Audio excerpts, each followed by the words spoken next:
So these four brothers, they came out of the masjid. It was a nice day. They sat down, put a dish of fool, some beans, and they started eating together and joking around. Our blood brothers. Then a man, handsome man, elegantly dressed, came out of the masjid. He was about to get into his brand new fancy car. The driver came out, opened the door for him. As he's going inside the car, he heard one of the brothers say, "This is life. This is life." So the man asked the driver to wait a second, and he came back to the four brothers. He said, "Who said this?" First they were scared. You know, in our countries, this happened overseas. First they were scared. "Oh, who's this guy? He's going to ruin our life right now." So the man said, "I did." So he asked him, "Are you married?" He said, "Yes." "How many kids do you have?" He said, "I have 4, and insha'Allah ta'ala, the 5th is on the way."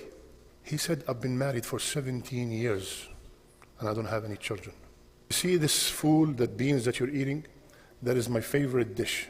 7 years, I'm not allowed to touch it unless I take 3-4 pills before and 2-3 pills after. Are you related? Yes, we are all siblings. 10 years, my siblings never contacted me. We don't speak to each other. Now you tell me, who has the life? Unfortunately, my brothers and sisters, when we think about a good life, the first thing that comes to mind is wealth. When we think about richness, the first thing that comes to mind is money. Rasulullah sallallahu alayhi wa sallam, one time he asked Abu Dharr radiyallahu anhu, and he said, "Ya Aba Dharr, atara kathrat al-mal hiya al-ghina?" Do you think that richness is having abundance of money? Abu Dharr said, "Yes, Ya Rasulullah." Then Rasul sallallahu alayhi wa sallam asked, "Afatara qillat al-mal hiya al-faqr?" And do you think poverty is the lack of having money? Abu Dharr said, "Yes, Ya Rasulullah." Now we're getting this lesson from the educator of the Ummah, alayhi salatu wasalam. He said, "Al-ghina ghina al-qalb, wal-faqr faqr al-qalb." Wealth is in the heart, and poverty is in the heart. Wealth is in the heart, and poverty is in the heart.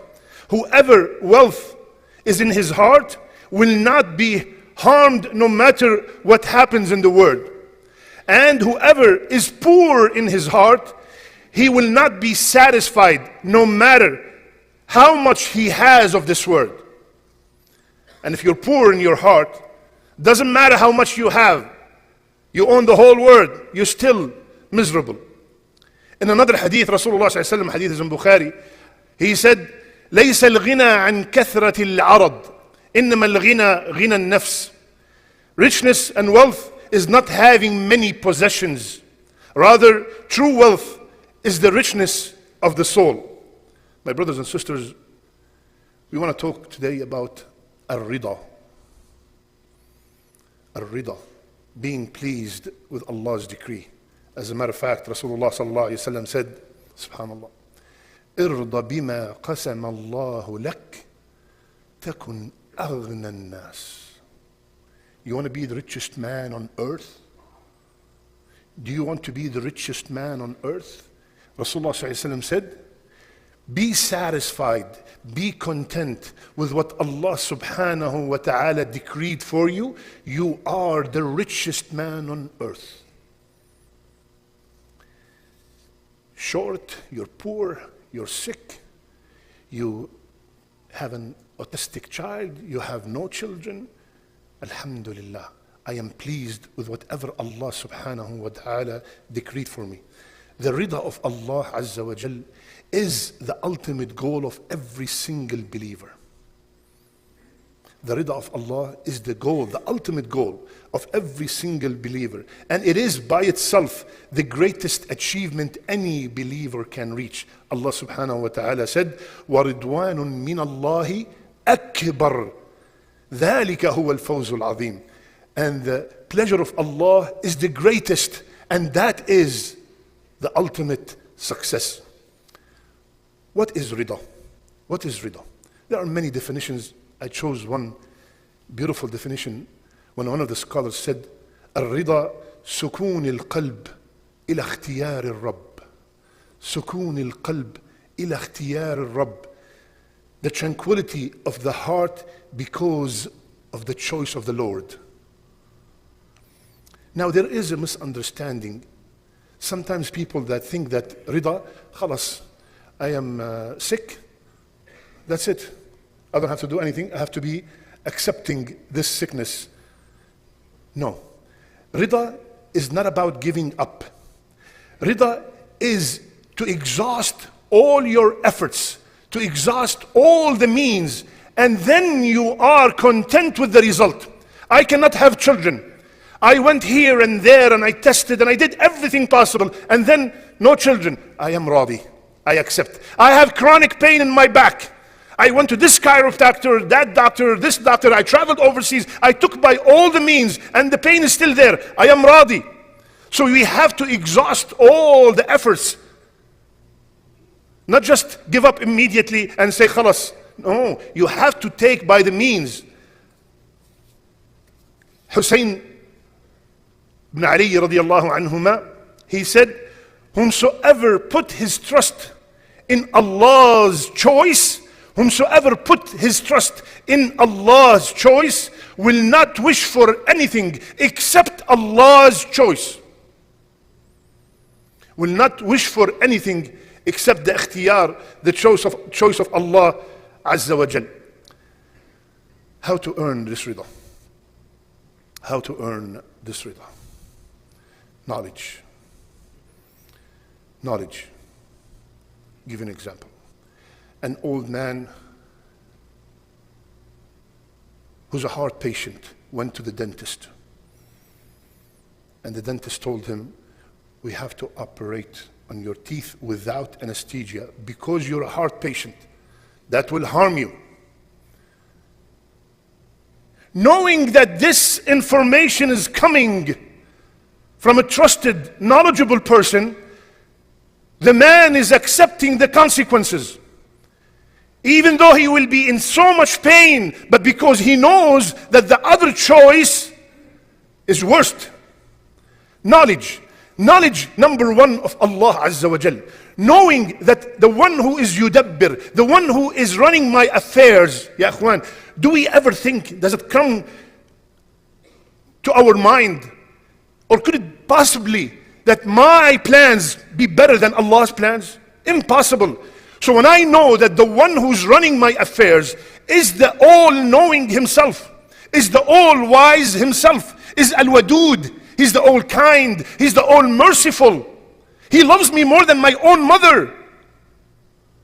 He is the only one who knows the unseen. He is the one who's running my affairs. When that is established in my heart with yaqeen, then I am radi. I accept and I'm pleased with whatever came. Just like that guy was pleased with the decision, even though it's very painful.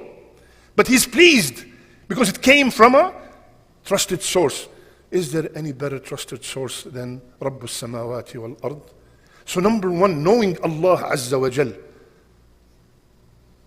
Knowing that Rasulullah sallallahu alayhi wa sallam said, you will not die until you get what Allah has decreed for you. You will not die. Knowing that, I will not die until I get every penny Allah decreed for me.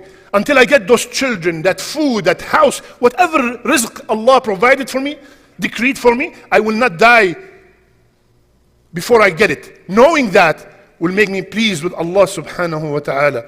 And knowing that Rasulullah sallallahu alayhi wa sallam said, whatever is with Allah cannot be earned by disobeying Allah Azza wa Jal. That's a very, very extremely, I wish that all of us understand this. I wish that my brothers who go into the haram businesses, I wish that they consider this hadith. This is the words of Rasulullah sallallahu alaihi wasallam. Said, don't ever think that the things that with Allah, which is the rizq, don't ever think that you can earn it by disobeying Him. Opening a liquor store and opening a smoke shop and opening all these haram businesses, thinking that, you know what, this is America, these are kuffar, yallah. Ya habibi, whatever is written for you is coming. You just got it through haram means. Knowing that ما أصابك ما كان ليخطئك. Knowing that Rasulullah ﷺ said, whatever happened to you, it will never have missed you. It will give me rida. I did not do anything to earn this. Second, knowledge how insignificant this dunya is. It will make me very pleased. It's a very short period of time. My brothers and sisters, every other day there's a janazah, and you name the age, it's there. Knowing how insignificant this dunya will make me pleased. It's just I'm going for, if I tell you I will give you $50 million and you go to jail for 6 months, you're always thinking about the $50 million during the 6 months. No matter what happened in that jail, how bad is the sleep, how terrible is the food, you're always thinking about the $50 million. You're thinking about the prize. Similarly, we are in the dunya, always thinking about Jannah. It's just a short period of time. My mind is always on the prize. Knowing how insignificant is this dunya will make me radi. Allah subhanahu wa ta'ala said in Surah Al-Qasas, وَمَا أُوتِيتُم مِّن شَيْءٍ فَمَتَاعُ الْحَيَاةِ الدُّنْيَا وَمَا عِندَ اللَّهِ خَيْرٌ وَأَبْقَى أَفَلَا تَعْقِلُونَ. Whatever you have, think if whatever you have is only enjoyment of this dunya. And whatever Allah has for the akhirah is not only better, but it's also everlasting. Don't you comprehend? Allahu Akbar. Don't you comprehend? You are dedicating most of your efforts and wealth and time for something that is insignificant. And the one that is going to last forever, you are not putting any effort towards it. Don't you comprehend? I own both.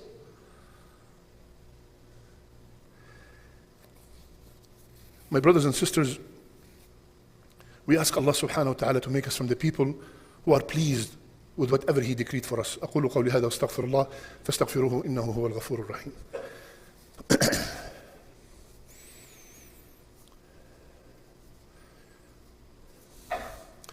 بسم الله وحده والصلاة والسلام على من لا نبي بعده.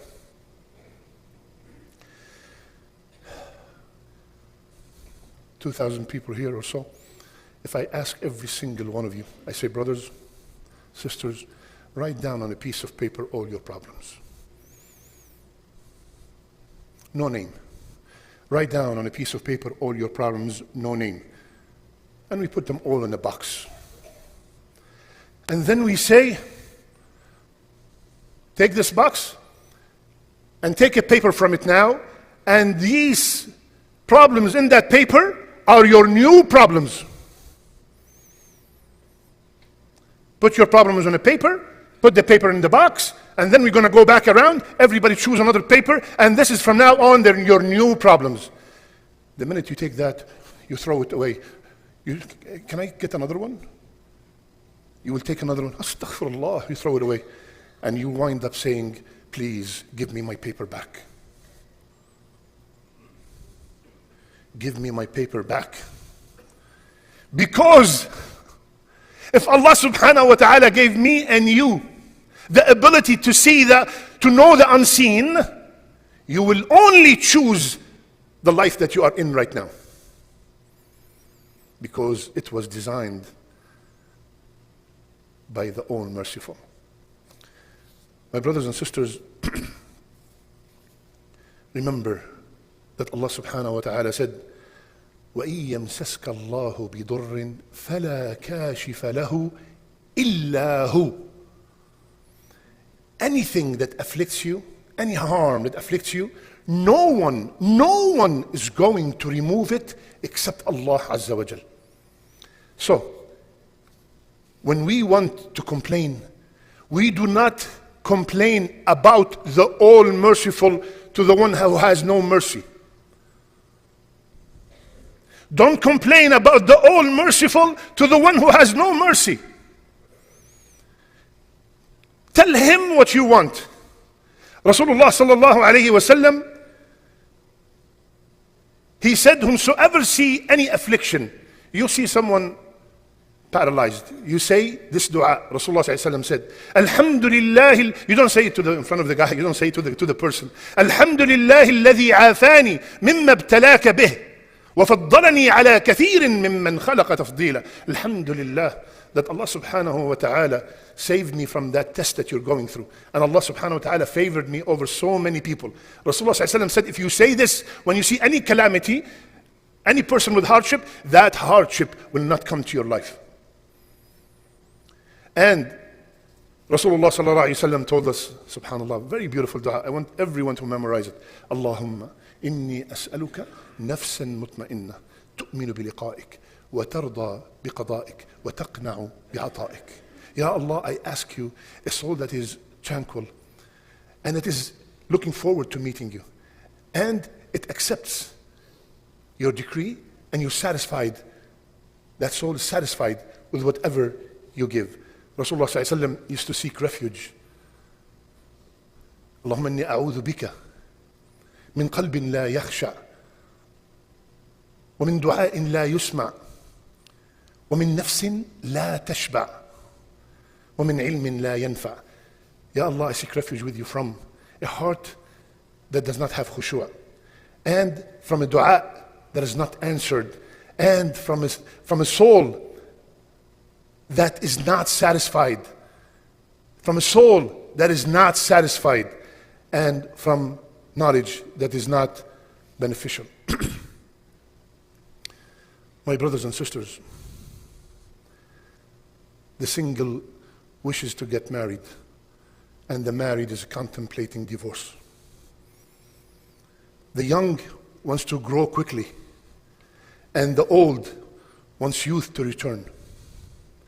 The poor wants to become rich, and the rich wishes for the peace they lost chasing wealth. The unknown craves fame, and the famous craves privacy. We always think it is always greener on the other side. But the fact is, no one has it all, but everyone has enough if they just took a moment to see it.